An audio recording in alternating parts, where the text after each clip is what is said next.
Last time on GNT Sailing, we left San Evaristo and worked through a long day on the water as we pushed north into the Sea of Cortez.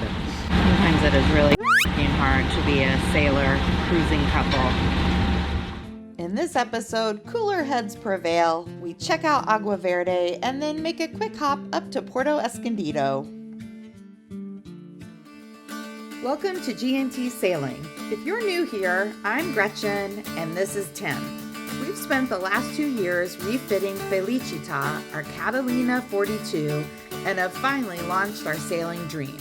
We don't care where we go, we just care that we go, and we're glad you're coming along for the ride.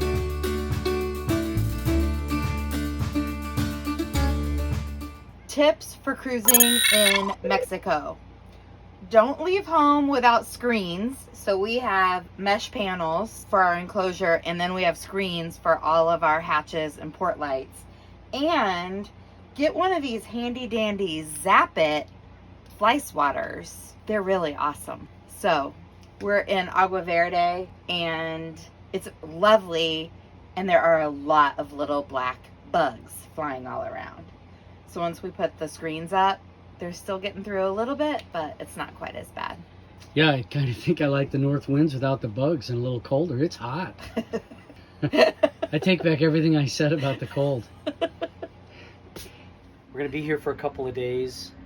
The wind is going to start blowing a little bit tonight and tomorrow, so maybe that'll blow the bugs out, but maybe the water's warmer. I've been swimming once and it was cold in this whole 6 months of this cruising thing. I'd really like to go swimming. So hopefully, while Gretchen's working the next couple of days, I can get some swimming in. So it's not all fun and games and boat work here in Felicita. I'm actually still running my company. And so a few days a week, I sit here and transition the saloon to the world headquarters of my business and get some work done. So today we need to file extensions on our personal taxes, need to pay business insurance, and I've got some conference calls. So while I do that, Tim hangs out up in the cockpit and tries to stay quiet and patient while I work. Ready for me to launch in here? If you are, you always want the motor started, but I don't care. I think that's a bit excessive. What do you think, YouTube? Smart to wait to be adrift until the motor started, or just go and take your chances? We have paddles, YouTube. What are you saying? We have paddles, YouTube. If the motor doesn't start right away, we can easily paddle back to the mothership. Not an emergency. I know, but what a hassle. Well, God forbid we're hassled in this hassle-free life. We headed to shore to stop at the tienda, which is what cruisers and van lifers can expect to see in these little fishing villages along the Baja Peninsula.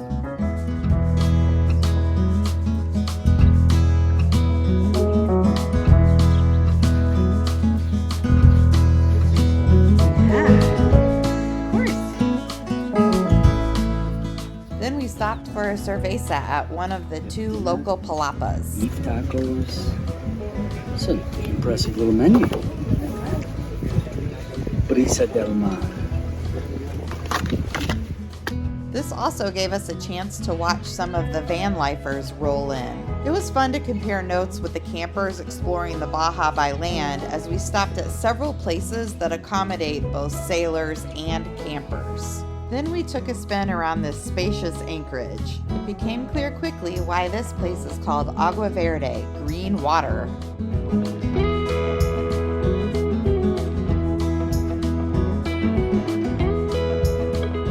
You might think that's a breaching whale in the distance, but it's not. It's just Mother Nature's sculpture. And it's worth waking up with the sun to catch the light show on the rocks. And the local fishermen give you a show collecting bait fish for their long workday ahead.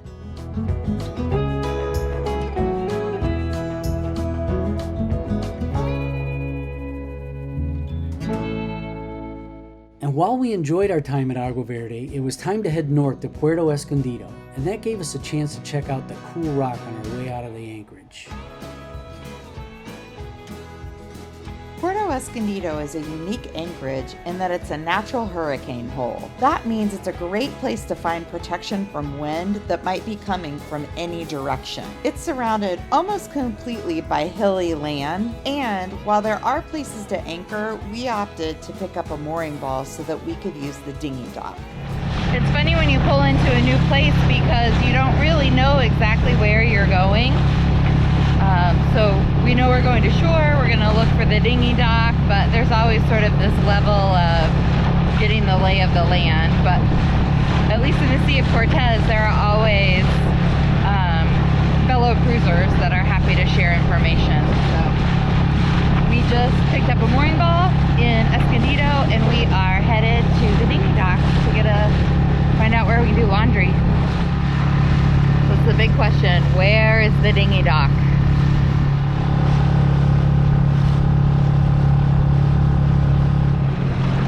We are still looking for the dinghy dock. Tim's instinct was correct. It was at the end.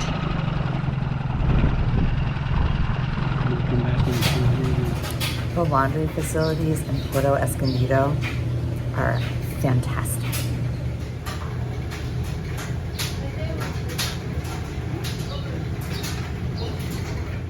Tonight we are having our friends Pierre and Marie over from SV Viva. They're coming for dinner.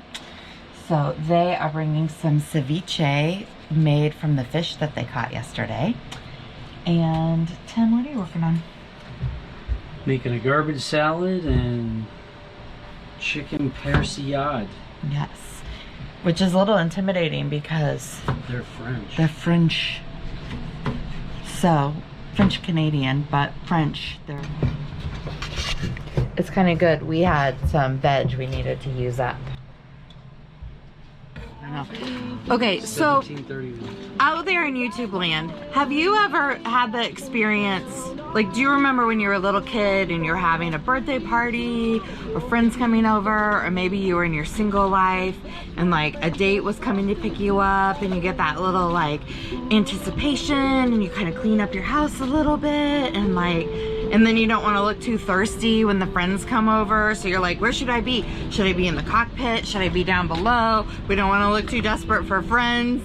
That's what it feels like when new boat friends are coming over for sundowners or dinner. Tim's over here. Do you know what I mean? Do you feel that? No. Tim doesn't feel that.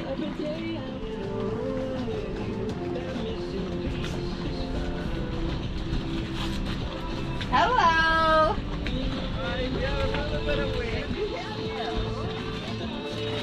We always just kneel on the front of ours. That's fine. Welcome aboard. Well, Come on. Thank you for having us. Yeah.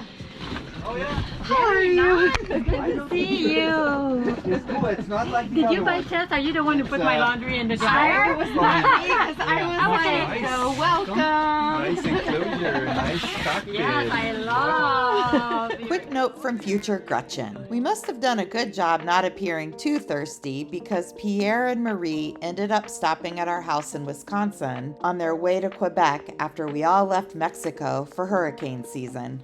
Our stop in Puerto Escondido was pivotal, as this was the point in the season where we made a big change to our future cruising plans. Originally, we planned to spend our first season in Mexico and then boogie down the Pacific coast to Panama in season 2. But at this point, with only a few weeks left before we have to haul out for hurricane season, we haven't experienced nearly enough of the Sea of Cortez.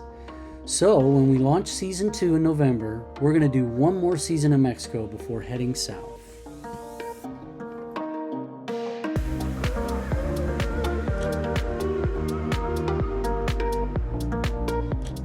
But we're not done yet. In our next episode, we'll check out the town of Loreto and head to a really cool anchorage for some great hiking. Hey, thanks so much for watching.